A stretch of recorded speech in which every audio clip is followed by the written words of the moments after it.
Weila, ciao a tutti e benvenuti in questa nuova puntata di Motorsport Experience. Oggi parliamo del simulatore di guida e proprio a proposito di questo vi porto subito a vedere il mio.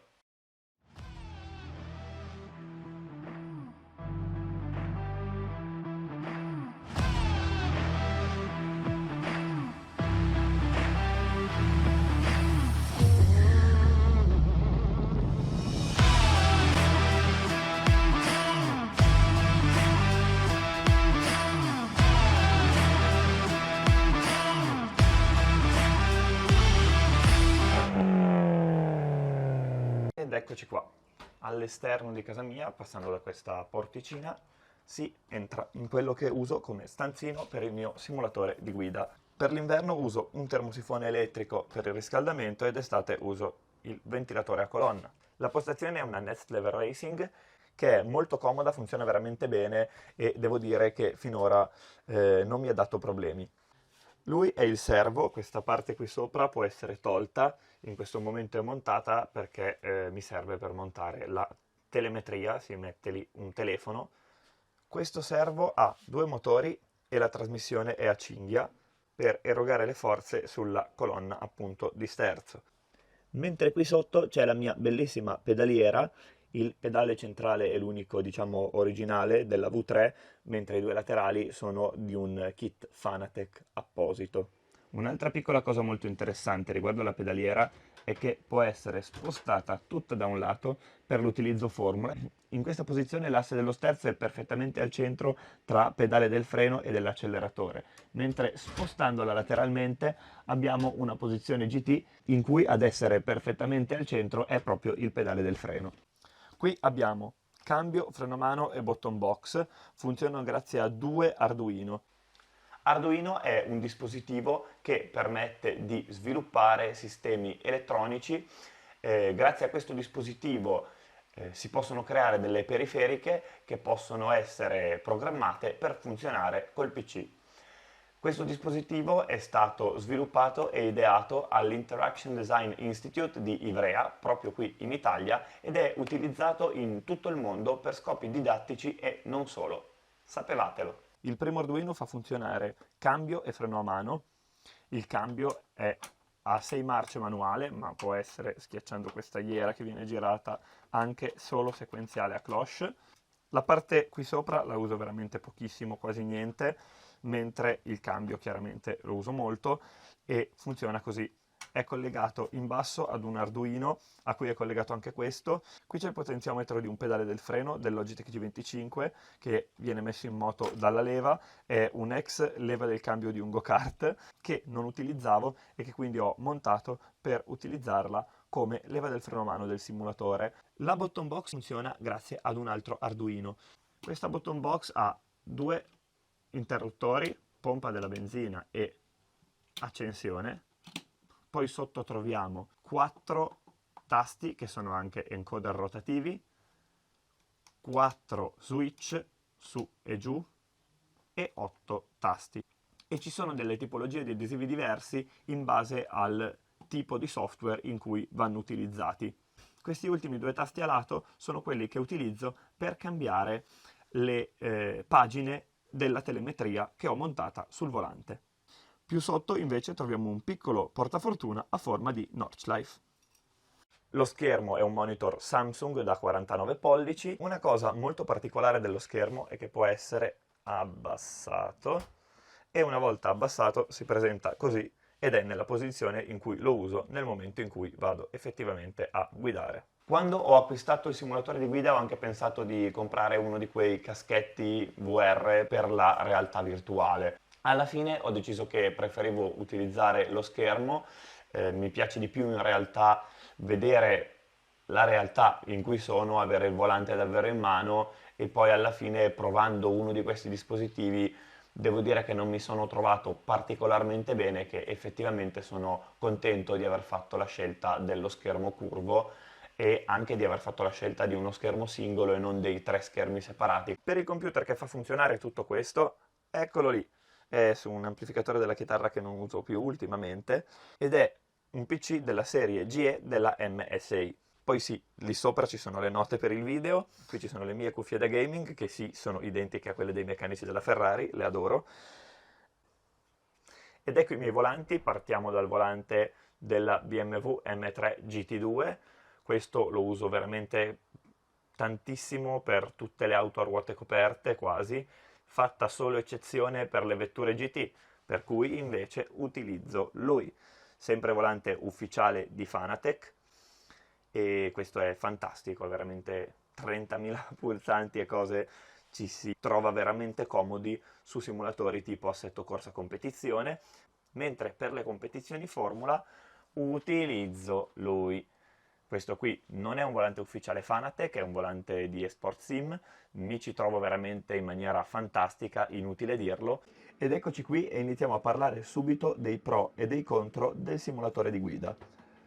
Il simulatore di guida possiamo utilizzarlo quando vogliamo senza la necessità di una trasferta. Questa sicuramente è una delle cose positive principali del simulatore, che ci permette appunto l'utilizzo anche tutti i giorni tranquillamente quando torniamo a casa da lavorare o comunque in qualsiasi altro momento della giornata. Il secondo aspetto positivo riguarda sicuramente la quantità di discipline che possiamo operare su un simulatore di guida. Possiamo fare un giorno una gara di rally, il giorno dopo una gara di Formula 1, un'altra volta una gara sui kart o le corse coi camion. Quindi veramente possiamo prendere parte a qualsiasi tipo di competizione. Oltretutto sono disponibili una quantità immensa di tracciati e di auto che possiamo guidare.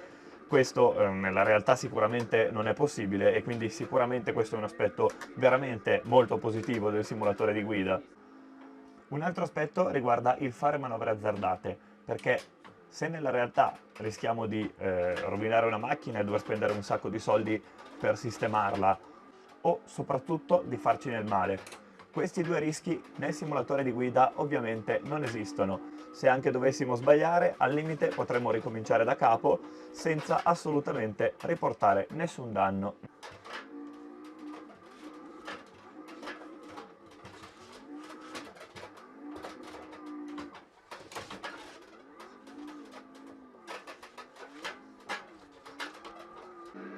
L'ultimo aspetto positivo riguarda i costi di gestione e la manutenzione, perché il simulatore non ha effettivi costi di gestione se non l'acquisto dei software per utilizzarlo, per sfruttarlo al meglio.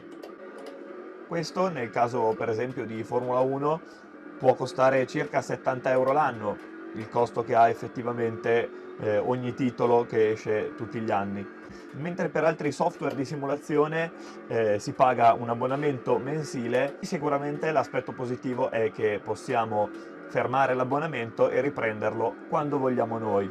Mentre per quanto riguarda la manutenzione, il simulatore, a parte qualche vite da stringere ogni tanto e ingrassare alcune parti, non c'è molto da fare sul simulatore di guida per mantenerlo alla perfezione. Chiaramente un consiglio che darei e che io faccio è tutte le volte che finiamo di usarlo, l'ideale è coprire le parti principali, quindi per esempio il servo, la pedaliera e se abbiamo dispositivi a parte in più anche quelli.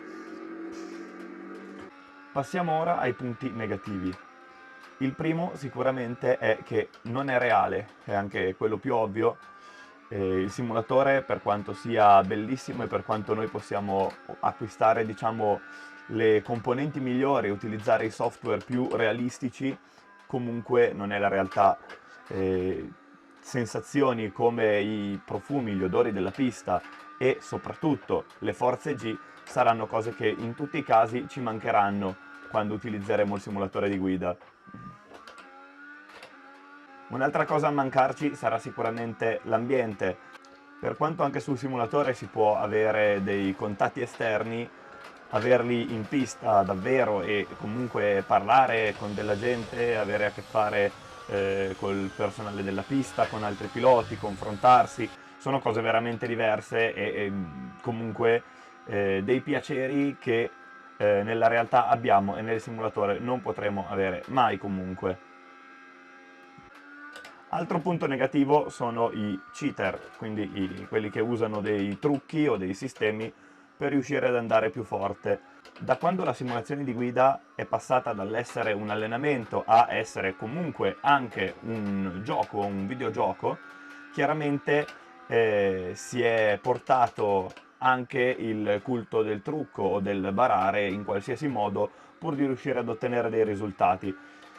Quindi chiaramente capita e può capitare di trovare della gente che ha più trazione o che ha auto che erogano più potenza dal nulla senza nessuna ragione. Queste cose accadono perché ci sono dei cheat, adesso non so neanche dirvi come sono e come funzionano.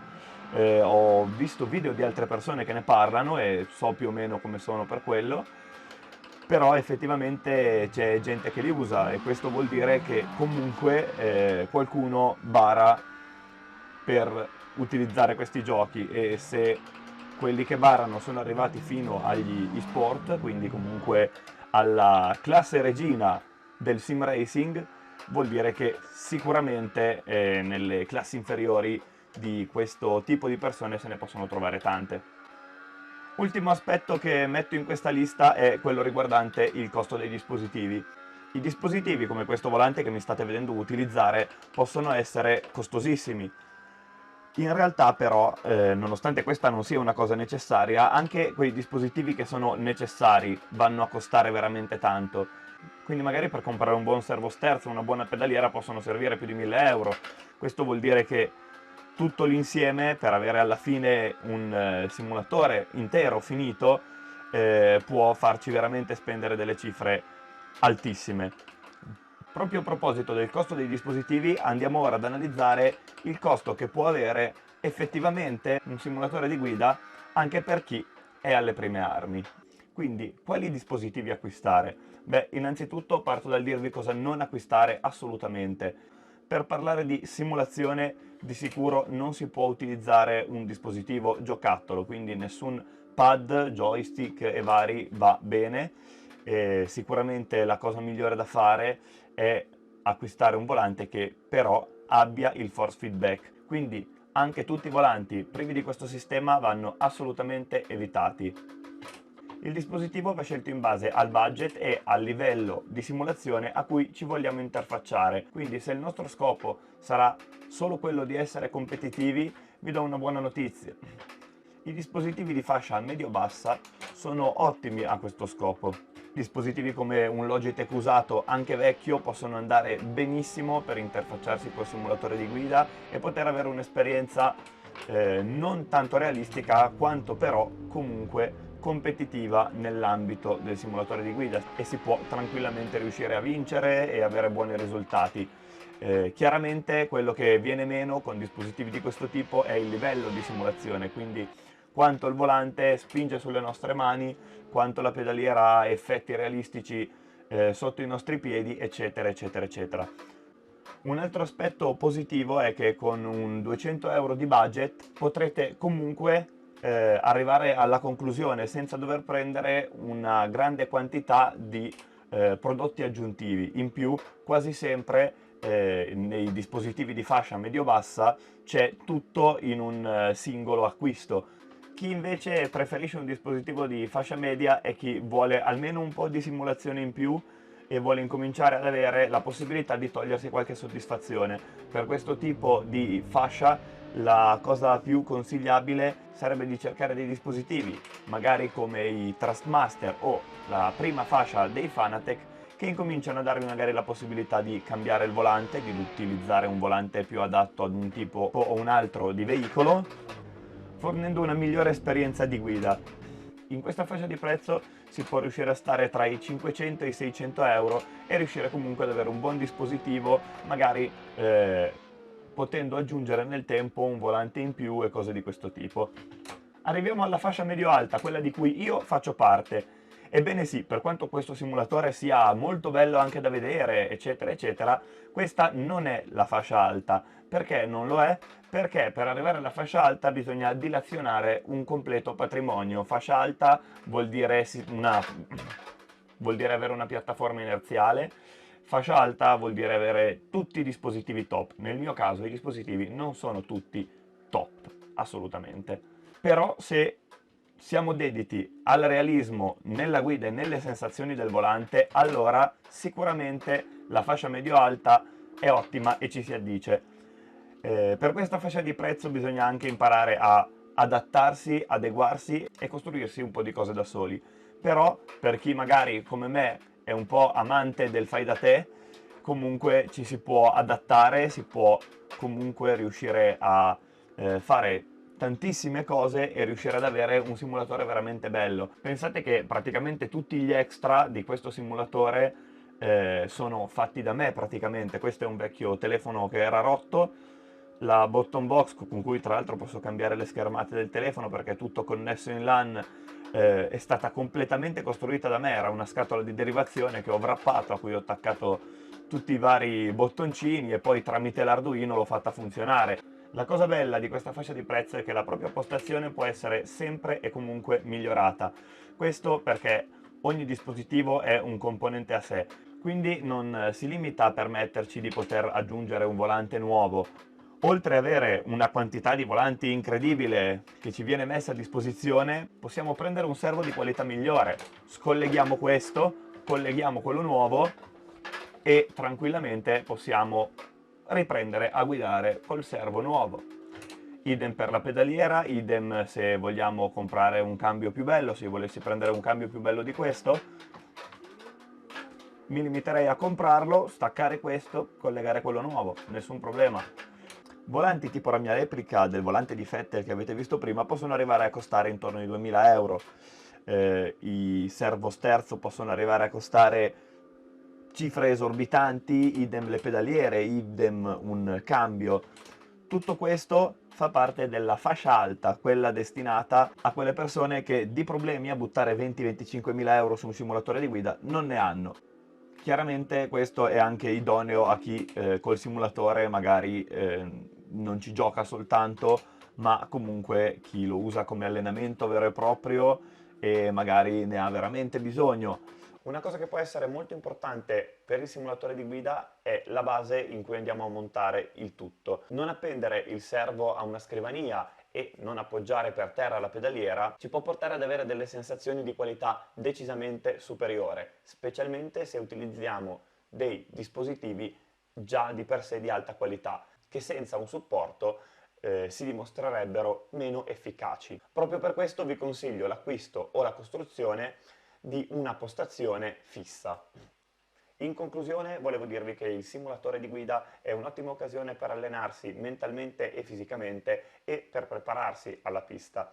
Oltretutto ci permette di assimilare delle tecniche di sorpasso che sarebbero più difficili da poter imparare durante turni di prove libere e che sicuramente può anche fornire la possibilità di guidare in condizioni meteo avverse, potendolo semplicemente scegliere e potendosi allenare quindi in questo. Chiaramente non allena nelle abilità di guida pura come invece le esperienze di guida reali fanno. Diciamo che in quanto alla gestione psicologica, quindi al fatto di trovarsi veramente sul veicolo e andare, il simulatore sicuramente ha qualche pecca. Prima fra tutte il fatto che comunque quando ci troviamo nella realtà sicuramente un po' più di ansia di sbattere, magari rovinare una gara o di uscire di pista e semplicemente farci del male, ce l'abbiamo. Poi chiaramente c'è quella condizione quando il mezzo è perfetto e quando tutto va bene in cui sembra che dal cervello queste paure scompaiano totalmente di colpo